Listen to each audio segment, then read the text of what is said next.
Records also tell us that during the reign of Charlemagne, there were many accounts of encounters with tyrants of the air and their aerial ships. These accounts so concerned Charlemagne that those reporting such strange phenomena were subject to torture and death. Here is one recorded event given between the 8th and 9th century in France. One day, among other instances, it chanced at Lyon that 3 men and a woman were seen descending from these aerial ships. The entire city gathered about them, saying that they were magicians sent by Charlemagne's enemy to destroy the French harvest. In vain, the 4 innocents sought to vindicate themselves, saying that they were their own country folk and had been carried away a short time since by miraculous men who had shown them unheard of marvels. Luckily, the Bishop of Lyon pronounced the incident as false, saying it was not true these men had fallen from the sky, and what the townfolk said they had seen there was impossible. The people believed what their good bishop said rather than their own eyes, and set at liberty the 4 ambassadors from the ship. The date was November 12th, the year 1887. The time was near midnight aboard the sailing ship Siberian, when it was reported that several people aboard ship witnessed a huge sphere of fire. It was observed arising out of the ocean. It rose to an altitude of 16 meters, then flew against the wind and came close to the ship, then dashed off toward the southeast. This sighting lasted a full 5 minutes. Within the years 1896 and 97, mysterious airships were reported all across the United States. In Oakland, California, a group of streetcar passengers reported a winged cigar that sent out a stream of bright light. The sighting spread through Colorado, Texas, Kansas, Nebraska, Iowa, and many other states, particularly in the Midwest. On April 11, 1897, Walter McCann of Rogers Park, a few miles north of Chicago, took a photograph of an airship. The New York Herald, as well as the Chicago Herald Tribune, pronounced the plates as being genuine and not a fake. Dr. Jacques Vallée, international authority on the UFO experience. The first thing I'd like to dispel is a frequent misconception that UFOs are limited to this country. Very often people ask me, how come I never hear about UFOs in other parts of the world? How come we only hear about UFOs in America? Well, UFOs are not an American phenomenon. They are a worldwide phenomenon. That's one of their most dramatic characteristics. The first major wave of sightings, and sightings tend to come in very intense series over a couple of months over a given region of the world. The first such major wave occurred over Scandinavia in 1946. There was a major wave in this country in 1947, mainly in the western states. And then there have been waves in the US in 1950, 1952, and so on. And there have been intense concentrations of sightings in Africa, in Latin America, in Mexico, in the Soviet Union, in the People's Republic of China, Australia, New Zealand, and on and on and on. I don't know of any single country that has not had a series of UFO sightings. May 1975, Manitoba, Canada. Unidentified flying objects have been reported over the small town of Carmen. The objects have been seen by many witnesses over a period of several weeks. May 13, 1975, cameraman Alan Carr of station CKY in Manitoba photographs 2 separate sightings over Carmen in front of 4 witnesses. The first sighting occurs at approximately 10:30 p.m. The object appears to be stationary just above the ground. Then, almost simultaneous with a flash which appears in the sky, the object moves north at blinding speed. Only when the film is later analyzed in slow motion does Carr realize what he has captured photographically. Approximately an hour later, a second sighting occurs. The object appears over a group of trees and moves from left to right at an apparently low relative altitude to the horizon. Again, slow motion analysis provides a fascinating study of this unexplained event. On June 30th, 1973, Jean Bigot of the Astrophysical Institute flew over Chad aboard the Concorde, packed full of scientists and scientific apparatus. At 17,000 meters altitude, in the twilight of a total eclipse, Mr. Bigot photographed the horizon with his camera.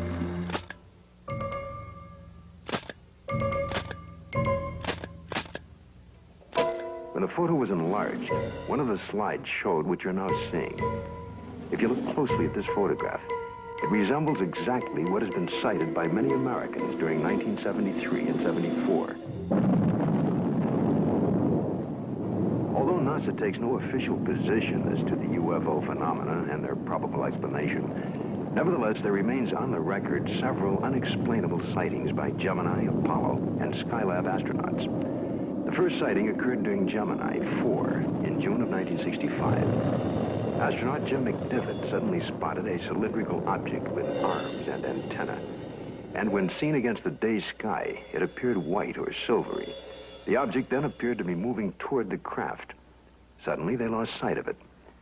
During the sighting, the astronauts were able to take these photographs and movie films of the UFO. Gemini 5, later that year, after 3 days and 5 hours into their mission, were contacted by Houston Control Center, advising the astronauts that Houston had picked up and was tracking another object, which was pacing Gemini across the entire United States. They estimated the UFO between 2,000 to 10,000 yards from the craft, and as large as the Gemini craft itself. Because of the limitations of viewing area aboard their capsule, no visual contact was made. Radar continued to track the object until they passed the Ascension Islands in the Atlantic. It then disappeared. Gemini 10 crew, Collins and Young, picked up objects traveling together in orbit. A positive identification has, to date, not been made. This photo was taken during the Gemini 11 flight on the 18th revolution, 27 hours and 47 minutes after liftoff. September 13th, 1966. This UFO was tracked visually and recorded on film by the crew and is truly considered unidentified by the photo interpretation experts at NASA. Perhaps the strongest and most spectacular of all the sightings took place aboard Apollo 11 on its way to the moon for the first moon landing. The ship was 1 day out, on July 16th, 1969, when they spotted an unusual object. It had a sizable dimension to it. At first, the crew thought it was the Saturn IV booster rocket and called Houston for confirmation. Houston informed them the booster in question was some 6,000 miles away. The object remains unknown. During the Skylab 3 second manned flight, on the 23rd day of 1973, at sunrise, a series of 4 exposures were made by the crew of a visually sighted unidentified flying object, or satellite, as considered by the NASA Photo Interpretation Laboratory. The Skylab crew noticed a large star-shaped object, brighter than a planet or star. They watched it for about 10 minutes. They estimated its distance as from 30 to 50 nautical miles from Skylab. It, too, remains an unknown, despite North American air defense and NASA's attempt to identify it. Among the thousands of military men in recent times who lost their lives while in the service of their country, the circumstances surrounding Captain Mantell's death are indeed extraordinary. This experienced military pilot who'd flown in the invasion in Normandy and numerous missions over the Rhine under heavy attack would take with him to his death perhaps the closest glimpse of what was thought to be a UFO. The date is January the 7th, 1948. The time is 2 o'clock in the afternoon here at the Godman Air Force Base, just outside of Louisville, Kentucky. A Kentucky state policeman calls in to report what he has sighted. It's an unusual aircraft, circular in appearance, approximately 250 to 300 feet in diameter. I'd say it's moving westwardly at a pretty good clip. Any information? Negative. I will check with our commanding officer. Instructions were given to contact nearby Wright-Patterson Air Base to see if they had any experimental aircraft up in that area. Flight test. We have no experimental aircraft in the area. The reports still continued to come in from adjoining towns. At 1:45 p.m., it happens. It's very white and looks like an umbrella. I don't know what it is. Through the binocs, it appears to have a red border at the bottom at times and a red border at the top at times. At approximately 2:30 p.m., a flight of Air Force P-51s come into view. The base commander decides to contact the flight leader, Captain Mantell. This is Godman Base Commander. Roger, Godman Tower. This is NG-869, flight leader, over. NG-869 from Godman Tower. We have an object out south of Godman here that we were unable to identify. We'd like you to take a look for it. Roger, I will take a look for you if you give me the correct reading. Mantell moves ahead of its wingman. The tower advises the flight leader to correct his course 5 degrees to the left to 210 degrees from Godman Tower. Godman Tower, this is flight leader NG-869, Captain Mantell. Object traveling at half my speed and directly ahead of me and above, and I'm closing in to take a good look. Can you give us a description? Appears metallic and to be of tremendous size. I'm going to 20,000 feet. The other pilots level off under 15,000 feet and start down. At approximately 3:15 p.m., Godman Tower loses sight of the UFO. 5 minutes later, the report came in that Captain Mantell's plane had crashed. He was found dead. His watch had stopped at 3:10 p.m. that afternoon. What was it that caused this experienced pilot to become intrigued with an object that he would unwittingly give his life pursuing? 6 months later, a cylindrical-shaped object giving off a phosphorescent glow was to be sighted in the night sky over Robbins Air Force Base in Georgia. At 2:45 a.m., Captain C.S. Childs and First Officer J.B. Whitted were piloting a routine Eastern Airlines flight number 576 from Houston to Atlanta when Whitted reports, "We sighted an object coming toward us. This strange object had a stream of red fire coming from its tail, and I could see it was much larger than anything I had seen or read about." Childs then notices that the object had no wings supporting it. It passed us on the right side. Its speed was about 700 miles per hour. And both men get a very good look at this unusual object. It was about 100 feet long, shaped like a cigar. As it passed, they clearly saw 2 rows of windows, an upper and lower, that were large and square. During that evening, there was a third witness, the one passenger who was awake on that Eastern Airlines flight, Clarence McKelvey. I was startled, frightened. A male steward came to me and said, "I notice you've been looking out the window. Will you talk to the pilot?" And I said, "Well, of course." The pilot came down with his clipboard. He was visibly shaken. He told me that he had been a flyer in the war and had covered so many million miles of flight and had never seen anything like this before. What was it that I saw? I saw this object. It was cigar-shaped. It had a row of windows. Behind them, it was lit. Out of the rear was a cherry red flame. This hair-raising experience was witnessed by 3 aircraft, a passenger, and ground observers added more corroboration. The conclusion of an air intelligence report was that the object remains unidentified as to origin, construction, and power source, and goes into the record classified as unknown. This is the Pentagon, Washington, D.C. And this man is Colonel Bill Coleman. He was Chief of Public Information for the United States Air Force from 1969 to 1974. It was here at the Pentagon that the Defense Department first became interested in the UFO phenomenon. This occurred in the late 1940s, with reports about objects and lights seen in the sky by military personnel and others.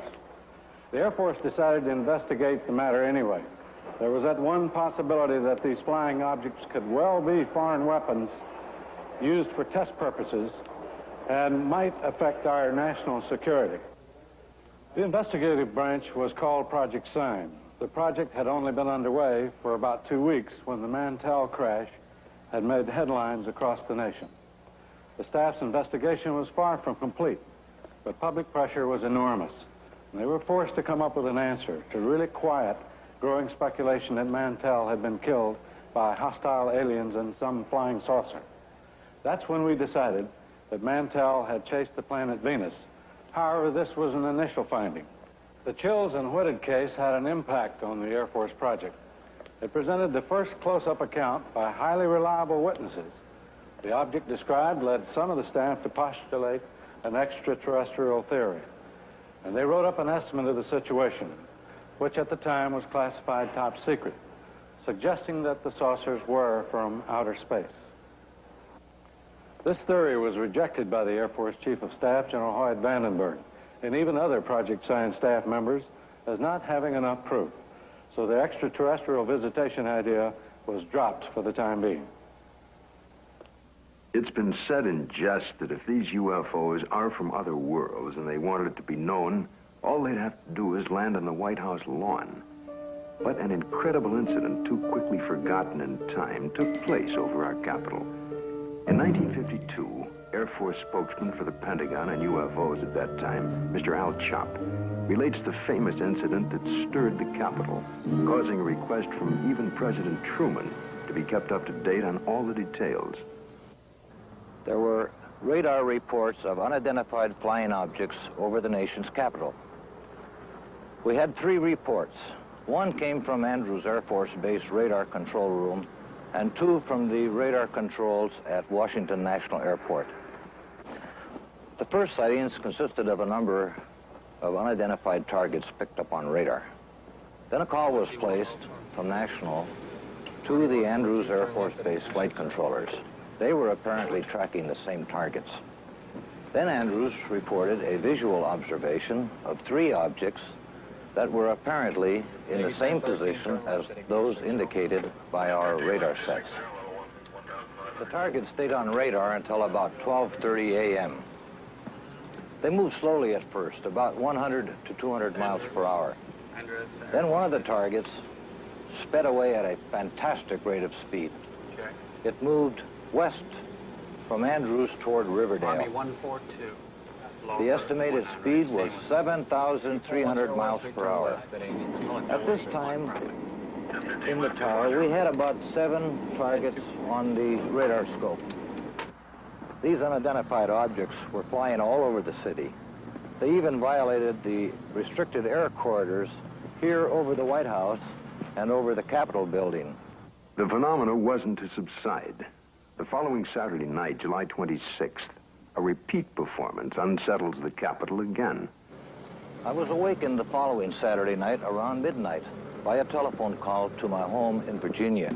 It was the public information officer for the Federal Aviation Authority. He told me the air traffic control radars were again picking up a large number of UFOs over the Capitol area. First, they would follow a definite flight path, and then they would suddenly disappear. Others would come into view just as suddenly. I placed a phone call to the command post in the Pentagon, and I asked for an intercept. About 2:40 a.m., we got a radio call from a flight of F-94s, 2 aircraft in the flight. They also, at about that moment, appeared on our scope. And at that moment, a very frightening thing happened to us. All of our unknown traffic completely disappeared the moment those aircraft came on the scope. The flight leader called in and said, well, it doesn't look like we're going to do any good here, so we're going to go back to base. And at the very moment those aircraft disappeared, all of our unknown traffic appeared again on our scope. And again, it was a very frightening experience. We called Andrews Air Force Base, and they reported exactly the same thing happened to their scope. At 10 a.m. on the morning after the sighting, General Landry, at the request of President Truman, called intelligence to find out what was happening over Washington. It was the largest and longest press conference held in the Pentagon since World War II. General Samford headed the conference and said that he was personally satisfied that the radar scope sightings were the result of temperature inversions, which are known and account for certain blips on radar. Although this was the conclusion of the Air Force investigations, interestingly enough, the actual report begins with this opening comment: a study of the various reports regarding the subject. Radar sightings do not allow a positive and final explanation to be made. The The CIA now would enter the picture by convening a panel of top scientists to examine the UFO phenomena. The CIA's concern was that recent waves of sightings might constitute a threat to our national security. The thinking was that the enemy could exploit UFOs as a decoy in the preparation for an attack on the United States. 5 outstanding scientists and various Air Force and CIA representatives were to meet on Wednesday, January 14th, 1953. Among the panel members was one associate member who was destined to have more experience with the UFO phenomena than any other American scientist to date, Dr. J. Allen Hynek, astrophysicist and head of the astronomy department of Northwestern University. I was called into the meeting on Thursday. The panel members were seated around this table. It was a rather somber and impressive occasion, actually. I was a junior member, and I remember feeling considerably nervous and apprehensive about being in front of this powerhouse of scientists. But then for the past 4 years, I had been scientific advisor to the U.S. Air Force on this very problem. There were 2 films that were of particular interest to the panel at that time. One was a film taken by a Navy officer while on vacation in Utah, near Tremonton, Utah, and the other was a film taken in Great Falls, Montana, by the owner of the local baseball team. The Utah film had already been subjected to some 1,000 or so man-hours of analysis by the Navy's Photographic Interpretation Laboratory.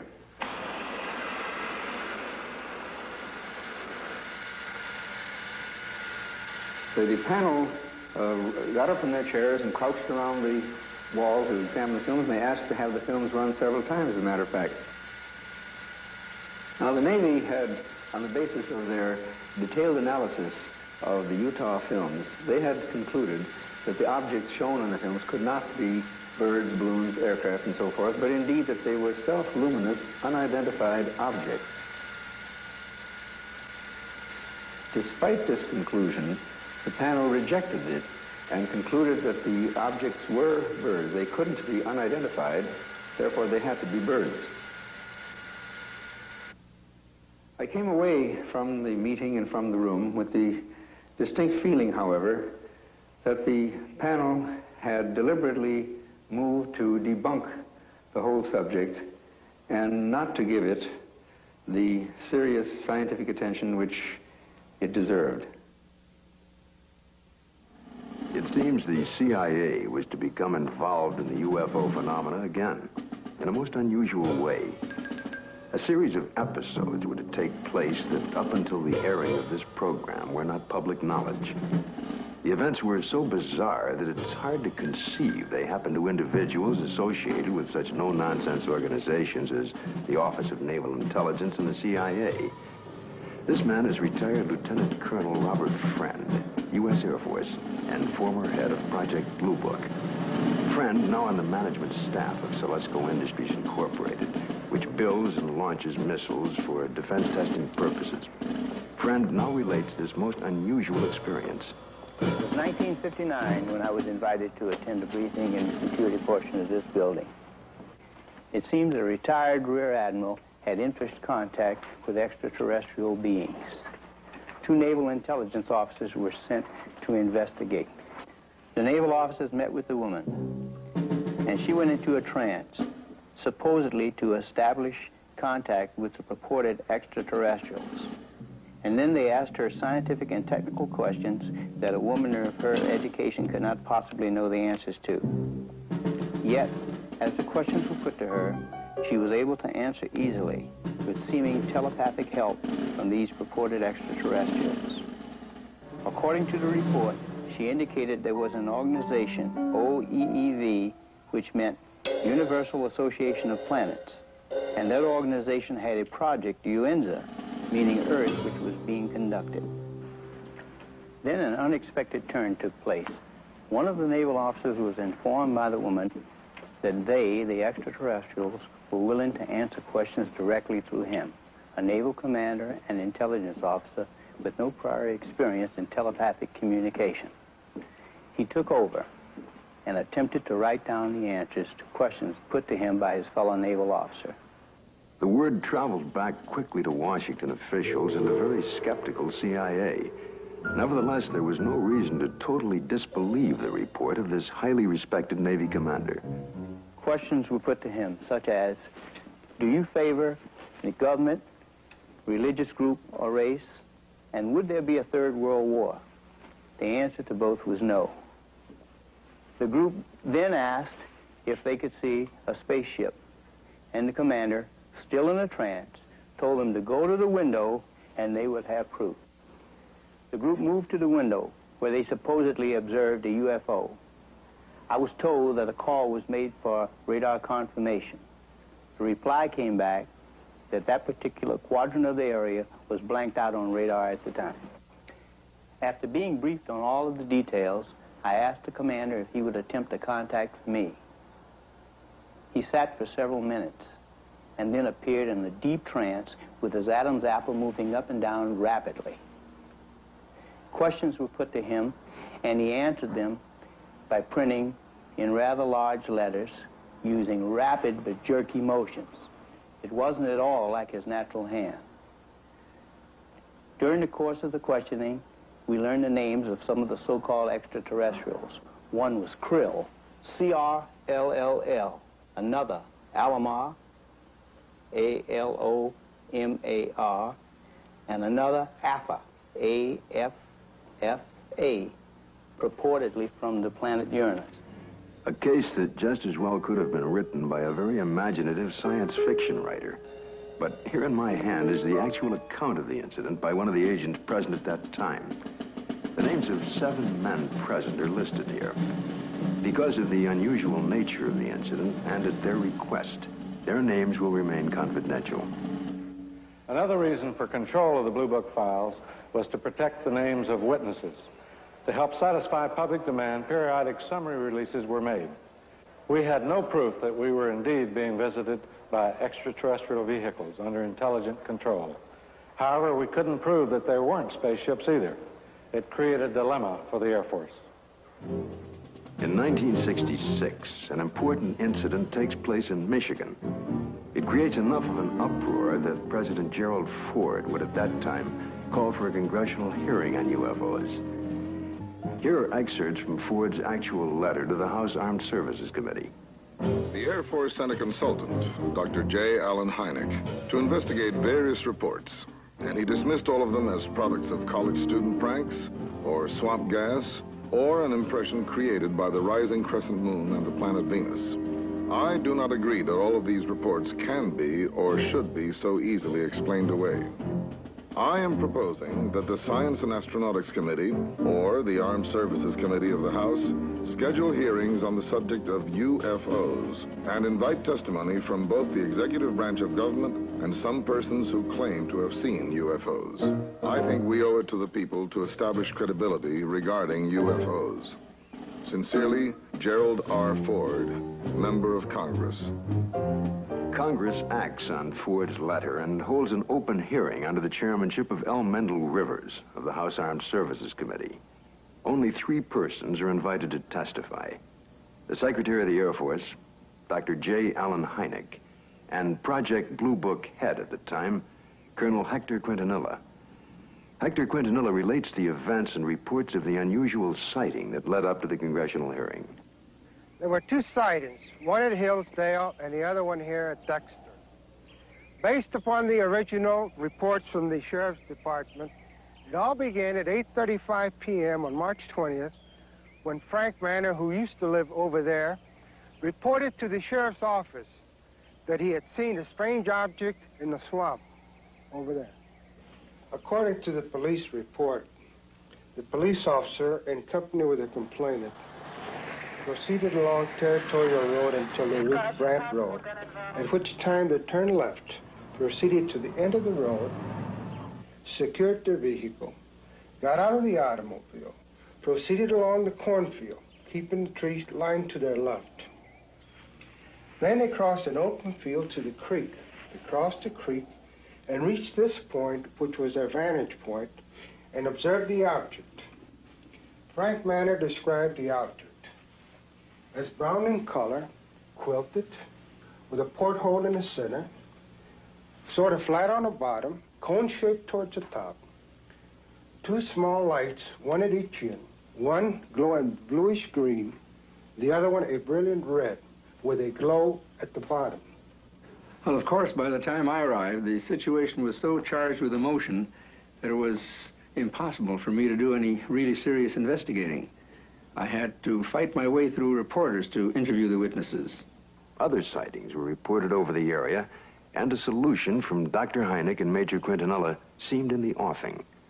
Well, the pressure was mounting for an official explanation. There were more than 60 newsmen jammed in at that news conference. I gave what I thought to be at that time the only scientific explanation possible for the faint lights in the swampy area. I made the statement that it could be swamp gas, and even though I went on to emphasize that I couldn't prove it in a court of law, that was the full explanation for these sightings. Well, the press picked up the phrase swamp gas and rushed off to the telephones, and I was to come into a great deal of criticism over it. What was the outcome of that congressional hearing? I believe the Air Force presented its side quite openly and completely. It seemed to satisfy the members of the committee. Now a remarkable observation is to be recorded. If the facts are correct, the Air Force must now consider the possibility of beings related to UFOs. It happened in Socorro, New Mexico, here just outside of this quiet desert town. A state highway patrol officer, Lonnie Zamora, was on duty, as he had been for the past several years. A black Chevrolet was observed, speeding by the courthouse. Zamora put his highway patrol car into pursuit. Lonnie chased the car north on US 85. As he passed this hilly area, Zamora heard a roar and something caught his attention. 10 or 15 seconds pass. Lonnie then calls in to the sheriff's office. The time was about 5:45, I recall, and he said, support to 1044, an accident. And then he said, I'll be 10-6 out of the car, which meant that I was going to be investigating a possible accident. And I went up this road about a half a mile, and then I stopped my car and I got out and looked out, and I could see a white looking object in the distance. I thought it was an overturned car at first, but I got into my patrol car and went up closer to it. And when I started to get out of the car, I heard a big roar. As I got to it, I could see looked like a couple of coveralls hanging from a clothesline. I couldn't see what it was, but it looked like a couple of coveralls. Zamora called in. He sounded very excited. He said he watched an object lift up slowly and disappeared into the sky very fast. I went down to where the object had been, and I noticed the brush was burning in several places. The object had left 4 perpendicular impressions on the ground. I noticed several bushes were smoldering, but they felt cold to the touch. I noticed what appeared to be a couple of oval footprints on the ground. I knew Lonnie had seen something. The proof was right there.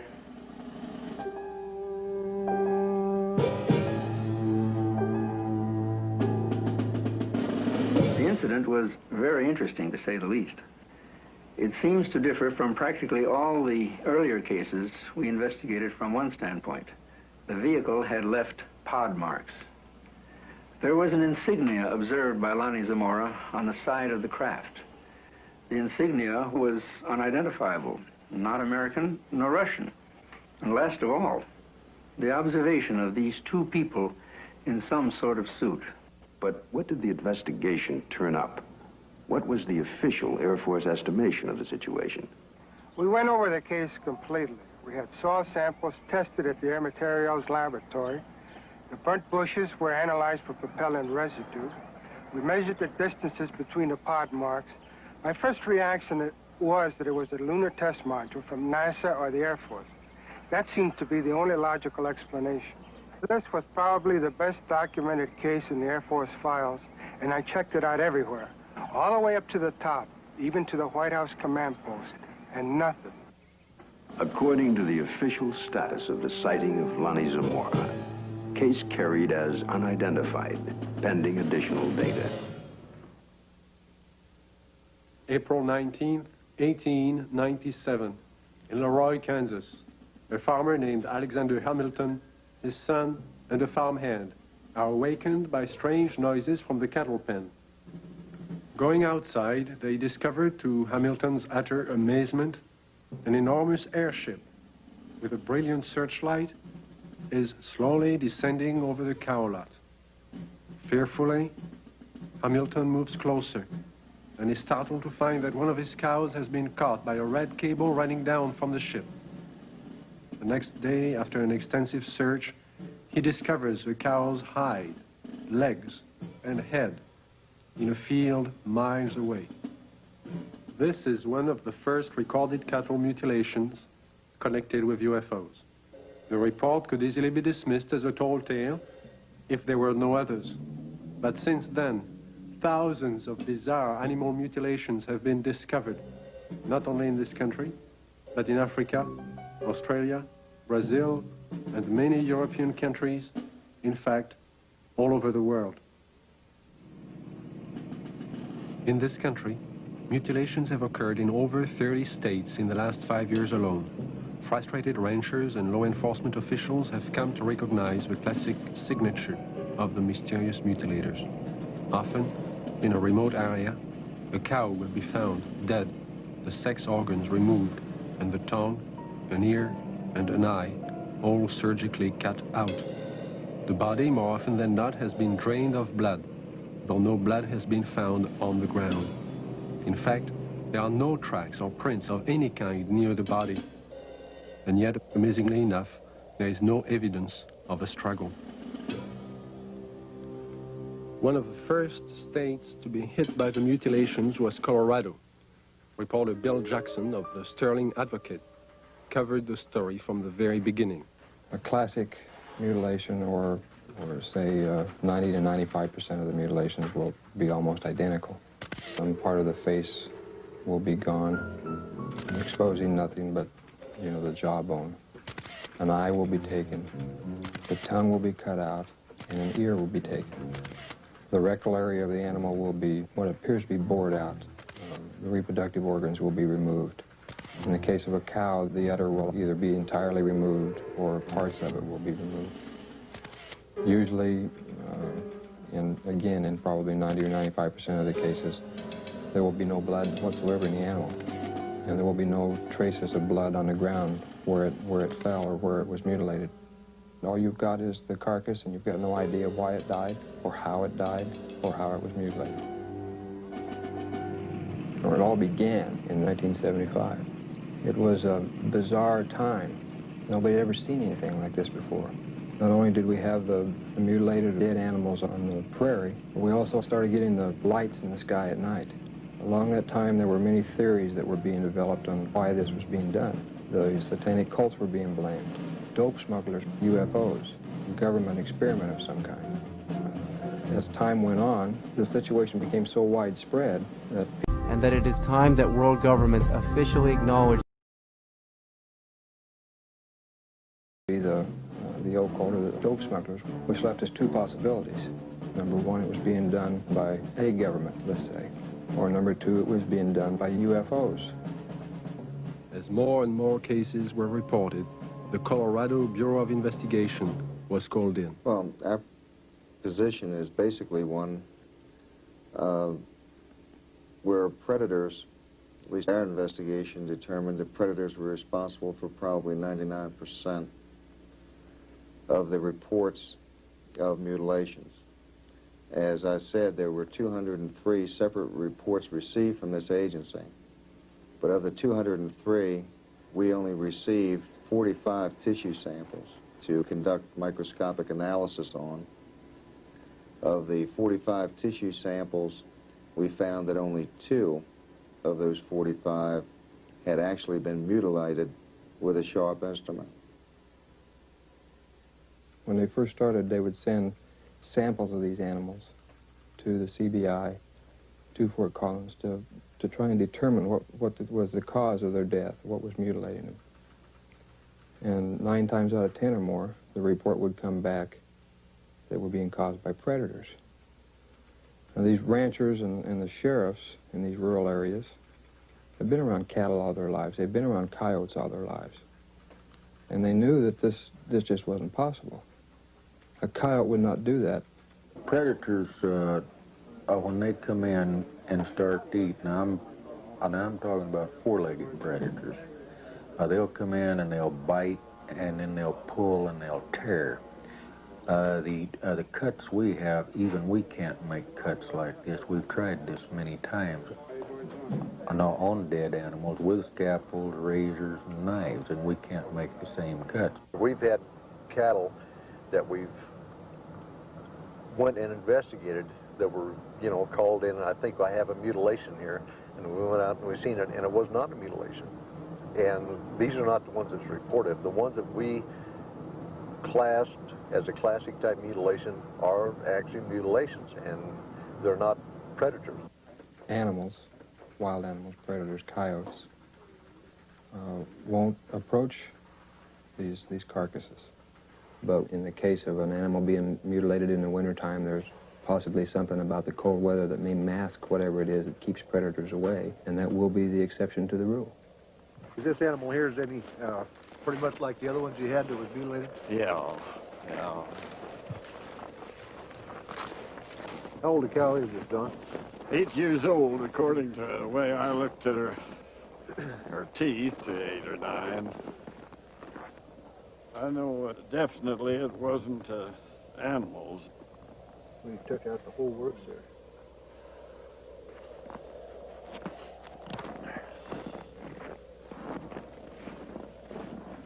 Don, you know now on this critter here, how this looks like a real incised wound? Yeah. Well, it looks, it's definitely cut. Oh, yeah. And everything, you can tell that. I mean, even at the age that it is right now, that's opposed to the way it is to where the animals have been to it on this other side over here. Kind of noticed there, you know, the difference there, Don, between here and how animals have been to that, and that flesh is torn. Yeah. And it's not a real incise, but yet when we seen this animal the other day, now these were all incise, good clean cuts on them. Definitely. So that's a good example of what we was trying to say about the lab up there. They said that it was predators doing it, but that definitely wasn't a predator wound there. No, I wouldn't say. Well, it looks like they went clear from the navel here, clear back in underneath here, and took the whole bag and out of the whole works out, and they cored down into the rectum, the whole rectal area. It looks like it got back into some of the reproductive organs back in there. As the mutilations and the sightings of the lights in the sky continued, it got to a point to where ranchers in the northeastern part of the state began arming themselves. They weren't getting the results they wanted from state authorities. They were concerned for their families, and they never knew when they might be next. They began patrolling their pasture land, watching over their herds at night. The lights from the sky, when they got too close to a herd of cattle, the ranchers shot. Well, I think everybody was a little edgy. Everybody started carrying high-powered rifles. I don't know what good it would have done, but everybody was awfully nervous. I'm completely convinced that there's something there that's not normal. There's a lot of questions that are unanswered, I'm sure, and hopefully someday maybe somebody will figure it out. Unidentifiable lights in the sky have appeared in virtually every area of this country which has been plagued by cattle mutilations. But no explanation has been found for these strange sightings. There are some who believe that these objects in the sky are responsible for thousands of mysterious cattle deaths which continue to this day.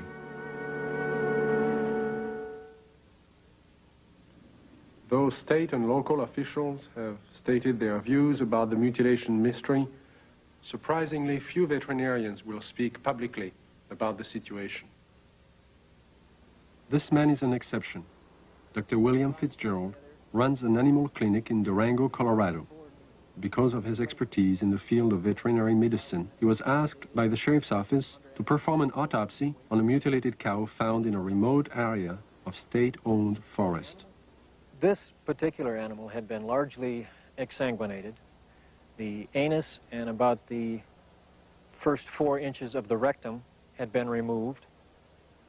the preputial skin and the last 2 or 3 inches of the penis had been severed flush with the body wall.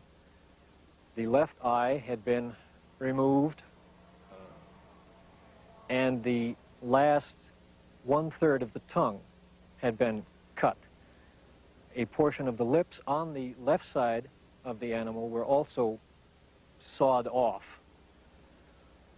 presumably to gain access to the tongue, but this makes no sense because that portion of the tongue could have been easily pulled out and cut off without that, so I don't understand that point. Reports I have heard, some that I have read subsequent to this time, indicate that people have seen mutilations that they attributed to predators. And if this was a predator, he had 2 feet and a 6-inch knife, because it was a very sharp single cut in most instances. And although not the world's leading expert, I work with knives frequently. I know what they do. I know the marks they leave. Exsanguination, the removal of blood from an animal, has been a predominant trademark of the mutilators. Few officials have found an answer to the technique used in this procedure. Dr. Fitzgerald describes what he thinks is the method. If a large bore needle is placed in the animal's jugular vein while the animal is sedated, under anesthesia, or awake if you like, somehow restrained, however, the animal's heart will function as a pump and will pump out very nearly all of its blood through that needle. As the animal's blood supply begins to diminish, a natural physiological mechanism takes over and sequesters or draws what remaining blood is left into the internal organs in the center to supply the vital organs, the liver, the heart, the brain. And it will leave the peripheral area, the skin, all of the non-vital centers, largely bloodless. So if you can successfully withdraw the major portion of an animal's blood, you can cut on that animal and there will be virtually no bleeding at all from the surface. I know that I keep coming back to this point, but the animal was apparently restrained with something other than ropes. Why, I don't know. It was apparently washed completely clean. Why, I don't know. And it was in a very remote area. Perhaps these things tie together. Perhaps whoever, whatever, performed this didn't want to be observed. I think one of my initial feelings was that somebody certainly went to an awful lot of trouble to get back into a remote area where I don't believe you'd casually know there were even cattle to do all of this.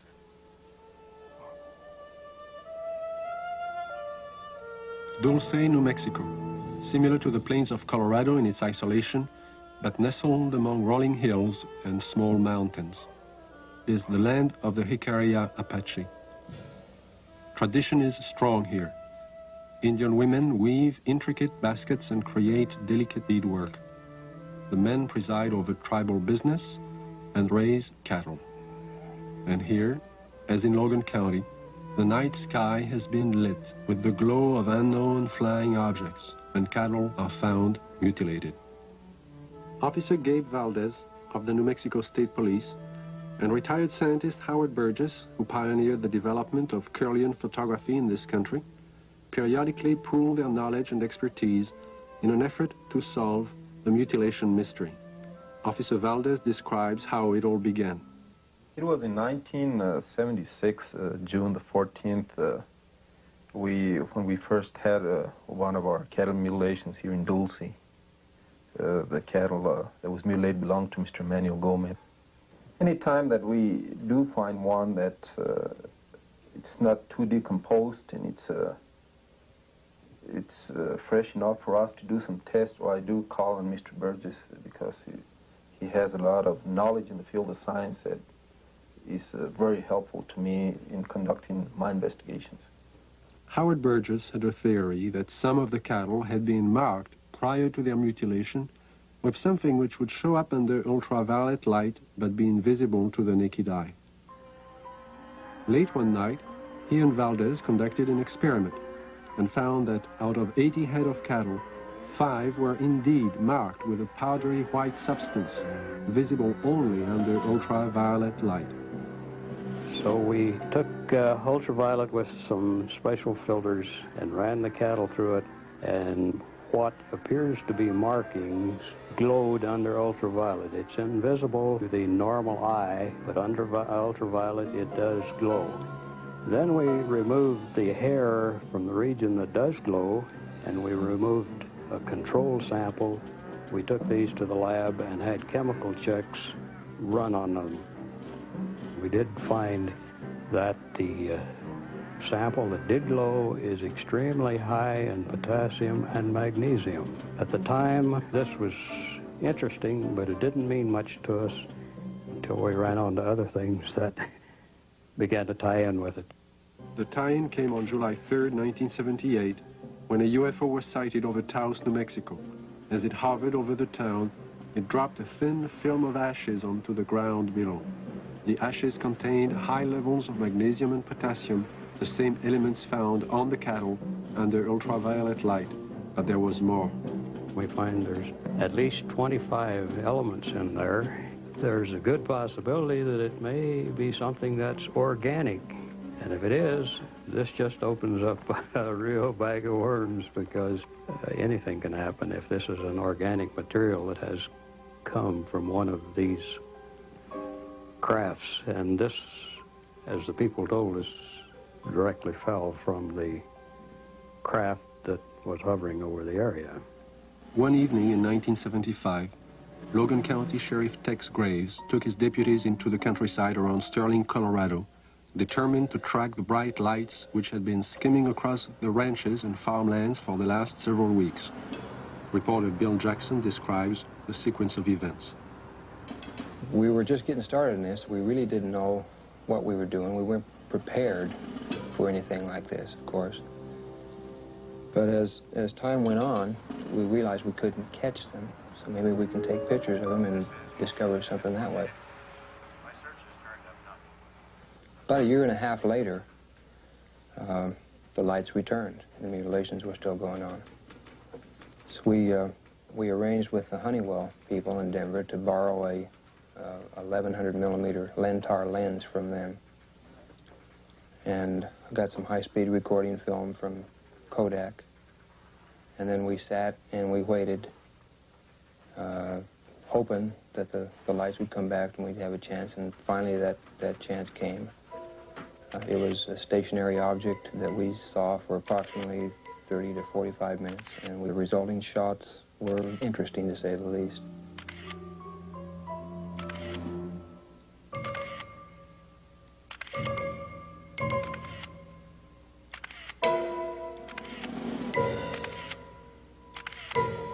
Shortly after these final exposures, the object just disappeared. It was almost like somebody hit a light switch and it was there no longer. What are these unidentifiable lights? What is their nature and their purpose? And that it is time that world governments officially acknowledge they appeared in the night skies immediately prior to the discovery of mutilated cattle. And how many more animals will die before the mystery is solved?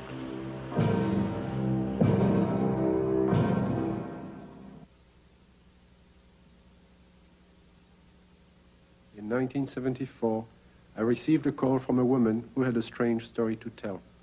One night, as she and 3 friends were returning to Los Angeles from Lompoc, California, they encountered an unidentified light in the sky. Thinking at first it was a helicopter, the friends paid little attention. When the object began to fly in unusual patterns at extremely high speeds, the passengers soon realized they were dealing with something out of the ordinary. What happened next is best told in the woman's own words. Helen is a fictional name. Her real name is being withheld at her own request. I saw it come into the sky from the top of the mountain range and go straight up and do a 90-degree angle toward us, and I called it to the attention of Don, John, and Sue. And they saw it too, and it was there. I was not on dope or alcohol or anything like that. And it started doing really erratic things in the sky. It was a small white light and very easy to see. We were not mistaking anything. It came over to the car, flipped over and went around on the other side toward the other hills and came back, settled above the car. By this time, because it was so close, it was 8 lanes of freeway, at least in diameter and even a little wider, saucer-shaped, a very white, luminescent light emitted from the entirety of it. The ship stayed above us, out in front of us, about a minute or two, and we watched it, and none of us were saying a thing. And we just kept driving, and it kept staying in front of us. And then out of the perimeter of it, closest to us, came 4 white beams of light, very much like funnel-shaped, smaller at the perimeter, and they descended upon us and came around each one of our bodies. And out of each one of our bodies, we started to float into that beam of light. The best description would be molecularly being dispersed. And when I looked over at Don and Sue and John, their bodies, their legs and their bottoms are still on the car seat, and their heads and their shoulders and their chest molecules were going through the roof of the car, along with mine. We didn't lose consciousness while this happened. We were completely conscious of going through the roof. And the bottom molecules of our body were coming through too, and we were about 3.5 or 4 feet outside the car, going toward the ship, and we hit an energy field, a strong one, and remembered nothing. Next thing I did remember, we were coming back, the same process, going back into the car. It wasn't until several years later that Helen realized she had experienced more than she remembered. Mental images, which she couldn't explain, caused her to visit a specialist who put her through a memory regression. In this relaxed state, Helen recalled the evening in question and described in detail the experience of being taken aboard the UFO. I came to, and standing in front of me was a very tall man with whitish hair, kind of bronze, beautifully tan type of skin. And he had long type of robish gown on, and he was looking at me, and very, very friendly. And he said he supposed I'd like to know what we were doing here.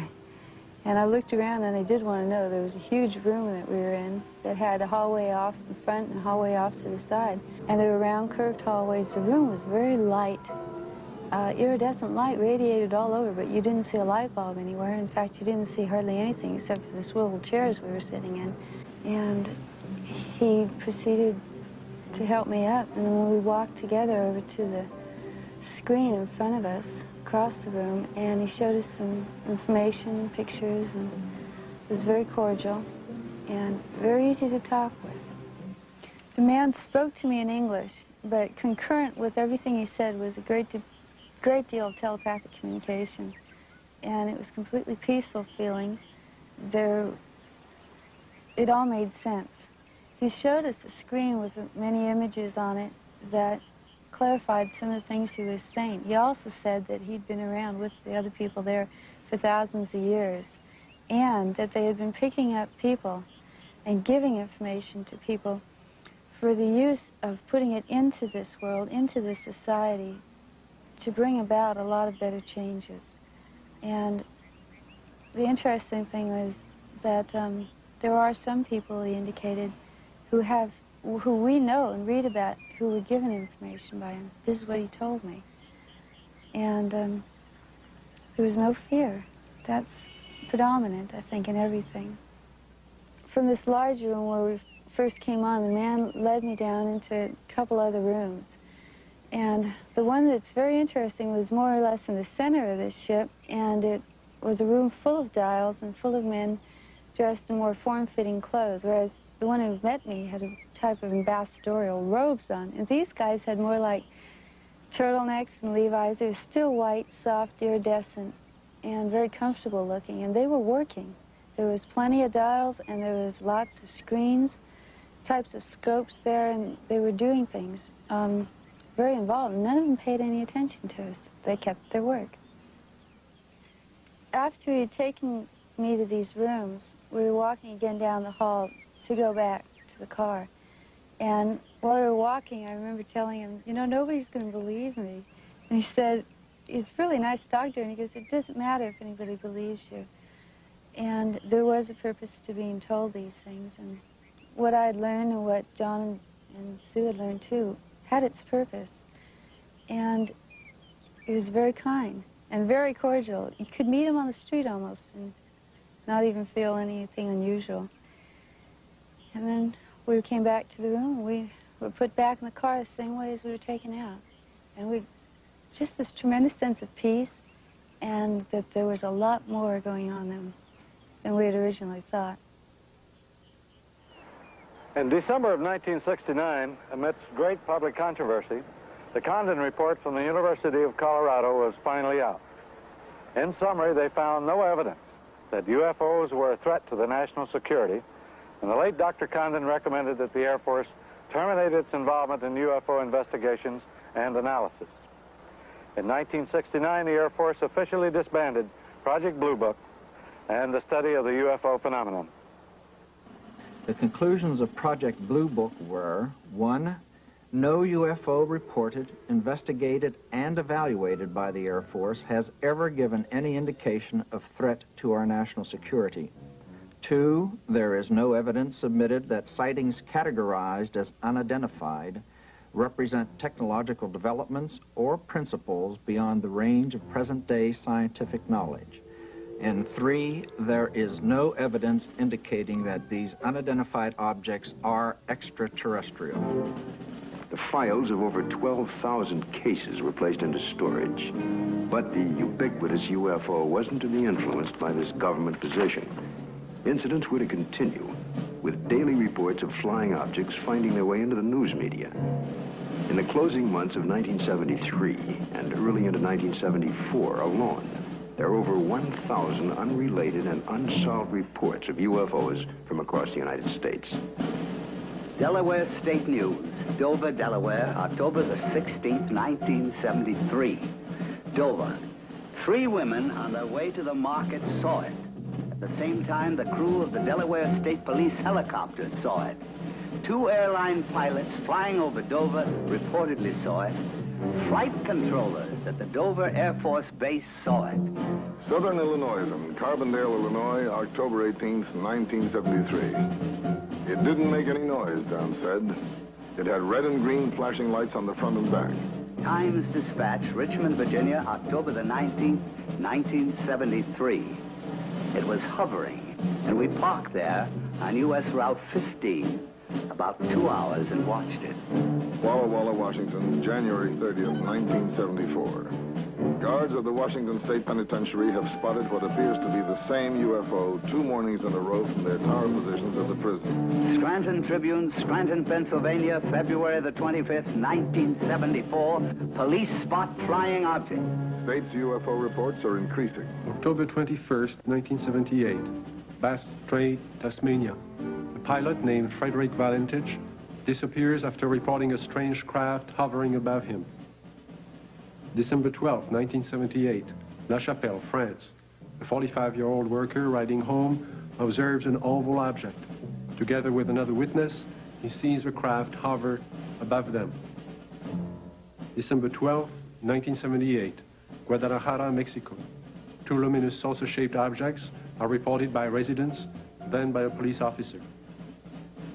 December 16, 1978, Palermo, Italy. A bank clerk spots a disc of light and alerts the police, who take several photographs. January 2nd, 1979, Wellington, New Zealand. A veteran pilot and a newsman film 7 objects. January 4th, 1979, Jerusalem. Police on duty see 3 mysterious objects at high altitude. January 5th, 1979, Johannesburg, South Africa. A woman and her son report seeing half a dozen occupants in front of a brightly colored craft on the lonely country road. Ordinary people are seeing something all over the globe. But what have the experts seen? NORAD and the Air Force do have extremely sophisticated equipment, and by use of the phased array radar facility, surveillance is maintained on objects in space. But the system is only designed to track things like rockets, satellites, and man-made debris, objects with specific trajectories and which hold an orbital or flight velocity of approximately 4.8 nautical miles per second. This system is designed to discriminate between objects in space. For example, it will ignore a meteor entering the Earth's atmosphere, but will quickly spot a satellite as it begins re-entry.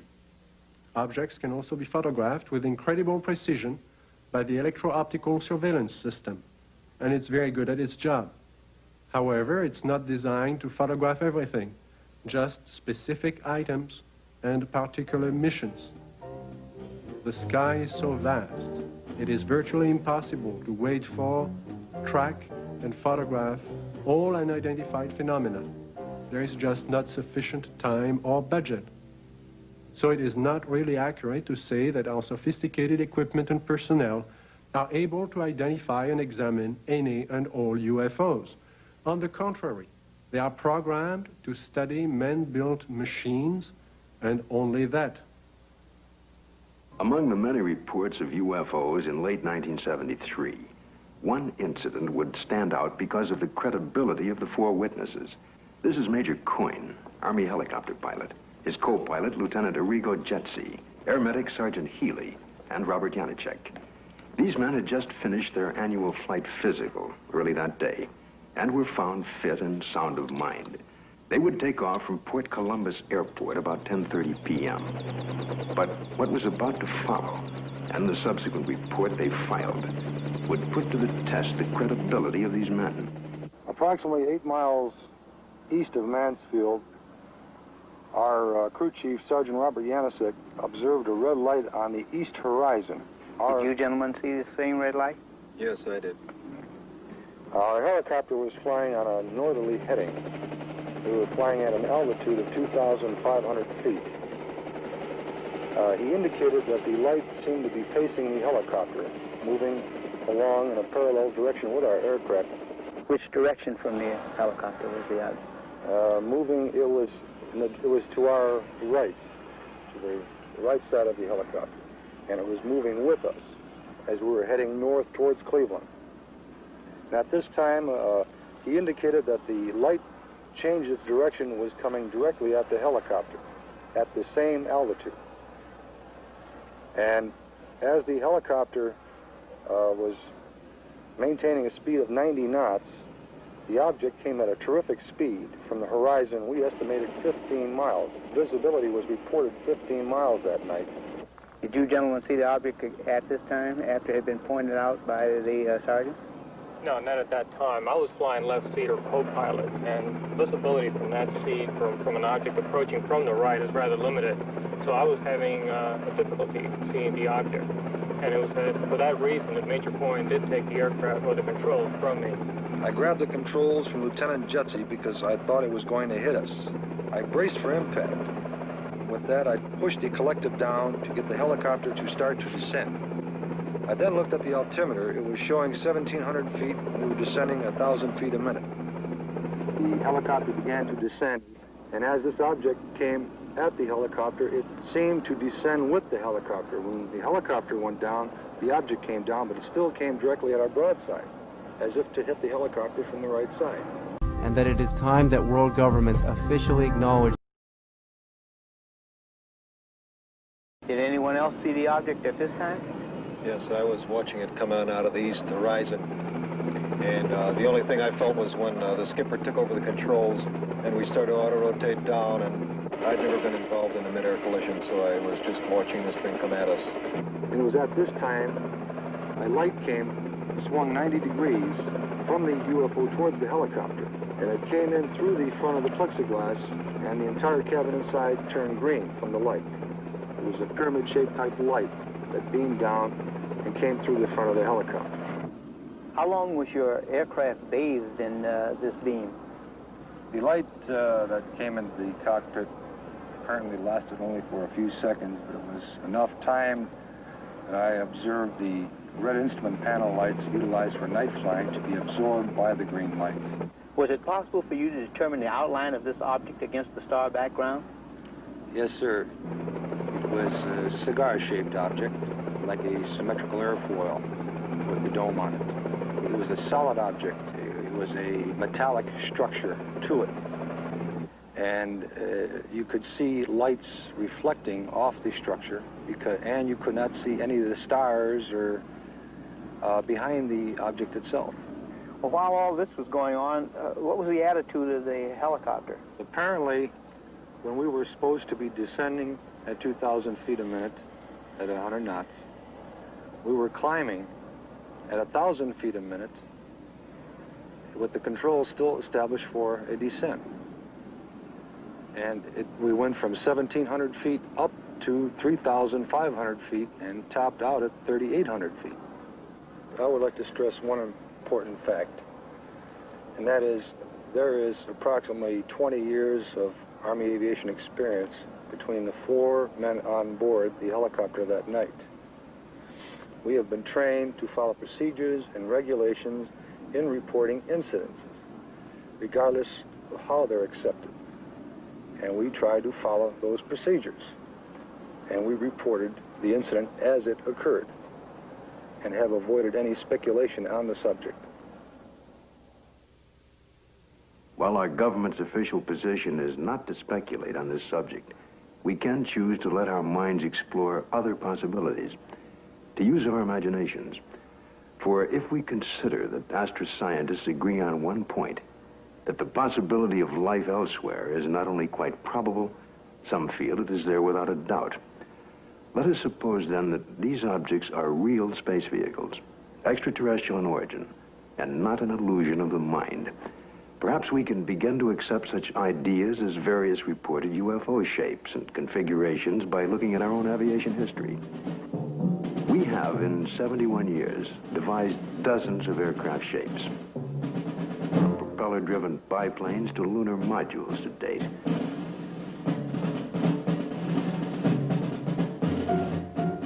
And by projecting into the future, it's conceivable that our technology may lead us to similar developments.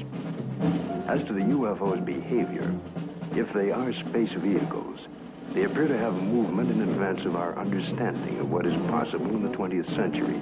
But we must realize, however, it stretches our imagination. There will be a 21st and 22nd and 23rd century, where the impossibilities of today may be tomorrow's commonplace. If these vehicles are of origins outside our Earth, then we must assume they are managed, controlled, and operated by some sort of beings, perhaps similar to us. From sketchy reports around the world, we can begin to construct a hazy portrait of these aliens. Reports indicate ashen, pale, white skin, perhaps with a thin protective membrane over them. Eyes large, far apart, with a wraparound appearance. Nose indefinite, 2 small breathing holes. A slit mouth, or small, or no opening at all. Behavior, cautious, curious, firm. Ability to paralyze on touch. Sounds emitted, humming. Oohs in a foreign language or some accent. Buzzing as if electronic from their head and chest. Wearing head protection or overall body protection. We just might not be scientific and technically sophisticated to the extent that's necessary in order to recognize what is the real evidence in what we have collected. I think we should also think of other possible hypotheses. Suppose there are such things as interlocking universes, where forms of matter which don't mesh with ours except under strange conditions. To assume that we are on the level of intelligence that would of necessity be visiting us, if they have the ability to come here, there may be no common bridge of understanding. There may be attempts at communication and we don't recognize it as communication. We must always be aware of the fact that we may be testing the wrong hypothesis. As for instance, in the days when people talked about stones falling from heaven, that was testing the wrong hypothesis. Meteorites do exist. The phenomenon exists, but they're not stones that fall from heaven. They're stones that the Earth collides with when they're in orbit around the sun. It's arrogant egocentric, egotistical for us to think that we are the highest intelligences in the universe. I think that's completely preposterous. As far as the extraterrestrial intelligence is concerned, I believe it's out there.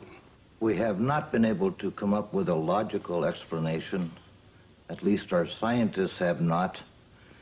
The only plausible explanation that would explain all of these sightings is the theory that these could be intelligently controlled vehicles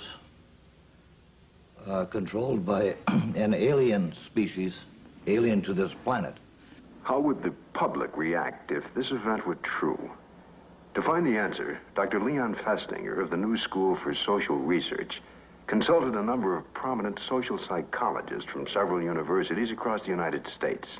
You must realize that social scientists can only make educated guesses about reactions to such a new and startling event. But nevertheless, certain behavior can be predicted. Dr. Aronson of the University of Texas points out that many people already have strong beliefs about the existence or non-existence of extraterrestrial beings and are committed to these beliefs. Dr. Walser tells us that if these extraterrestrial beings were advanced beyond us, we would probably gain technological information from them, that many Americans may worry that their benefactor will demand something in return, constant gratitude or acknowledgement of their superiority. As far as panic is concerned, most of my associates agree that it wouldn't happen unless there were, one, an imminent danger with no escape or chance to protect oneself, and two, it resulted in loss of contact with family or primary groups. And last, there is also the question of longer-term effects. What would happen over many years? One social psychologist suggests that it might help to unite the world. If the visitors from space prove to be an enemy, he suggests, then we would unite as one species to drive the invader away and then to live in peace thereafter. We've so far talked of the past and the present, but what are the possibilities of the future? It seems almost certain that if other beings more advanced than ourselves do inhabit other sectors of the universe, then it's quite probable there will come that day, that moment in time, when official contact will be made. Let's look at an incident that might happen in the future, or perhaps could have happened already. The premise is that contact is made by extraterrestrial beings with representatives of the United States Air Force at Holloman Air Force Base in the deserts of New Mexico. The day is clear. It's about 5:32 a.m. at Holloman Air Force Base. Traffic light. One recon plane is on the field ready for takeoff when Sergeant Mann is given a report of an approaching unidentified craft. Yeah, Bill, no, nothing on the lawn. I'll repeat it again.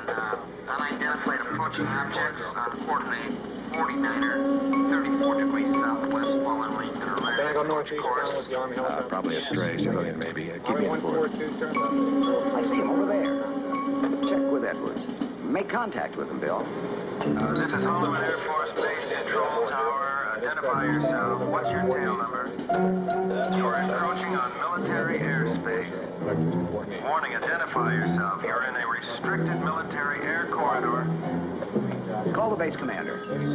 Base commander's office, Sergeant Whitmore speaking. Yes? Yes, hold on.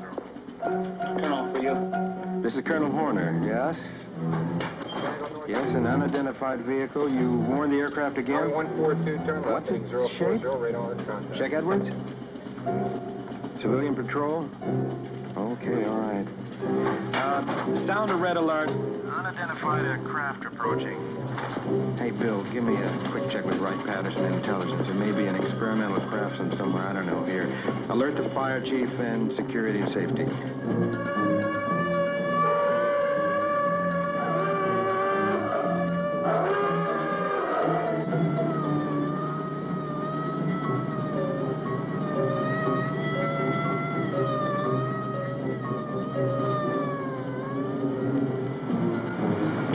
Interceptors are dispatched to escort the unidentified crafts out of the area.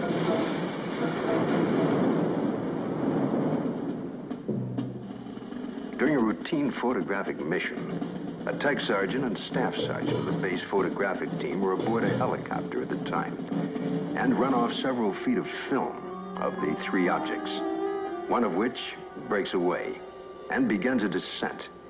A second high-speed camera crew on the ground runs off approximately 600 feet. The cameras continue to roll as the extraordinary vehicle comes into view. It hovers, almost silently, about 10 feet off the ground for nearly a minute and yaws like a ship at anchor, then sets down on 3 extension pads. Commander and 2 officers, along with 2 base Air Force scientists, arrive and wait apprehensively. A panel slides open on the side of the craft. Stepping forward, 1, then 2, and a third, what appear to be men dressed in tight-fitting jumpsuits, perhaps short by our standards, with an odd blue-gray complexion, eyes set far apart, a large pronounced nose. They wear a headpiece that resembles a rope-like design. The commander and the 2 scientists step forward to greet the visitors. Arrangements are made by some sort of communication, and the group quickly retires to an inner office in the King 1 area. Left behind stand a stunned group of military personnel. Who the visitors are, where they're from, and what they want is unknown.